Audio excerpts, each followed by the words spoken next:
আমরা একটা প্রজেক্ট দিতে পারি আমাদের এই দেশের প্রত্যন্ত অঞ্চল থেকে শুরু করে ঢাকা পর্যন্ত যত মাদ্রাসা আছে তাদের ছেলে মেয়েকে আমরা এমন ভাবে তৈরি করতে পারি তারা যে কোনো জায়গায় ফিট হবে।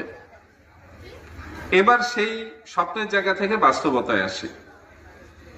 বাস্তবতা হলো এখন মাদ্রাসা জগতে যত পড়াশোনা, যে কটা দাখিল আলিম টাইটেল থাকে, তার মানে একজন ইন্টারমিডিয়েট পরীক্ষার্থী যেমন বিশ্ববিদ্যালয়ের পরীক্ষা দেওয়ার অধিকার রাখে, একজন বিশ্ববিদ্যালয়ের পড়ুয়া ছাত্র যেভাবে বিসিএস দেওয়ার অধিকার রাখে। আমাদের ও সার্সিনা থেকে পড়াশোনা করা নিয়ে কথা বলি। সাইকোলজি বলে যারা হাফেজ হন তাদের মেধা ওই বয়সের একজন সাধারণ শিক্ষার্থীর চাইতে ডাবল। আমি আবার এখন আমার কথা যে তিনি কেন তাহলে সেইভাবে পড়াশোনা করছেন না যেন তিনি বৃত্তিতে প্রথম স্থান অধিকার করেন, এসএসসিতে সুপার রেজাল্ট করেন, ইন্টারমিডিয়েটে ভালো রেজাল্ট করেন। একজন হাফেজ মানে যে আমাকে সারা জীবন তারাবি পড়িয়ে জীবিকা নির্বাহ করতে হবে এটা নয়। আমি তারাবি পড়াতে যাব আমার দায়িত্বের জায়গা থেকে, আমি তারাবি পড়াতে যাব আমার হাফেজি যে পড়াশোনা সেটাকে বারবার রপ্ত করার জন্য, বারবার এটাকে রিভিউ করার জন্য। আমি অর্থের জন্য যাব না। আমি বুঝাতে পেরেছি? যিনি শিখবেন তিনি ইসলামের সেবা করবেন, ইসলামী আমাদের মতো মানুষকে পথ দেখাবেন, কিন্তু তার স্ট্যাটাস লাইফে থাকবে অন্যরকম। এবার আমি আরেকটা ছোট প্র্যাকটিক্যাল এসে উনি ঠিক ওরকম একটা সীমাবদ্ধ চিন্তা নিয়ে বসবাস, দাবি দাওয়াগুলো পূরণ করতে পারবো বলে আমরা বিশ্বাস করি।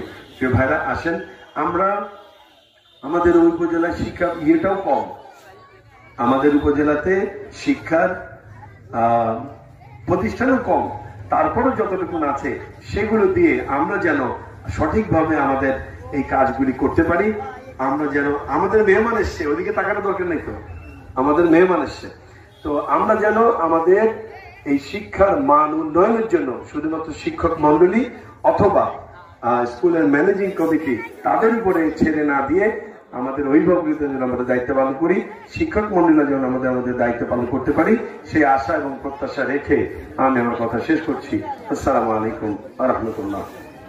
আপনাদের এই পিরোজপুর, আপনাদের এই জিয়ানগর আপনাদের সুন্দর করে গুছাতে হবে, আর যদি না গুছাতে পারেন আপনাদেরই ক্ষতি। এই যে আমার অভিযোগের বাক্স বললাম, এখানে নাম দিয়ে দেন, আপনার নাম ঠিকানা সমস্ত কিছু গোপন রাখা হবে, কোনো কিছু আপনার প্রকাশ করব না, কিন্তু আমরা অ্যাকশনে চলে যাব। আমার ওসিকে আমি দেব, ওসি যদি ব্যবস্থা না নেয় আপনি আমাকে ফোন দিয়ে জানাবেন যে এসপি স্যার আমার এই ব্যবস্থা নেওয়া হয়নি। আমার অফিসার এই পুরস্কারে একটা লক্ষ্য আছে। আল্লাহ তাআলা যাদেরকে পুরস্কার নির্বাচন করেছেন সেই তোমাদেরকে এই পুরস্কারের মাধ্যমে এই টেবিল সামনে মঞ্চে যারা বসা আছে তাদের, যে কারণে এই মাদ্রাসার কোন দাওয়াত পেলে আমরা আসলে খুবই আনন্দিত হই। আমরা জানি হাদিসে উপস্থিতিতে একটু কথা বলবো।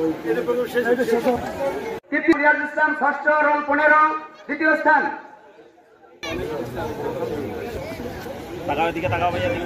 জি, গ্রুপ গ দ্বিতীয় স্থান মোসাম্মদ ফাতিমা আক্তার আলিম, দ্বিতীয় বর্ষ, গ্রুপ গ বক্তৃতা হয়ে থাকে যেন আমরা এফ করে নিয়ে আসতে পারি এবং আপনাদের সাথে সহযোগিতা এবং প্রতিষ্ঠানের সার্বিক উন্নতি কামনা করে আজকের আমার প্রকাশ শেষ করছি। আসসালামু আলাইকুম ওয়া রাহমাতুল্লাহি ওয়া বারাকাতুহু।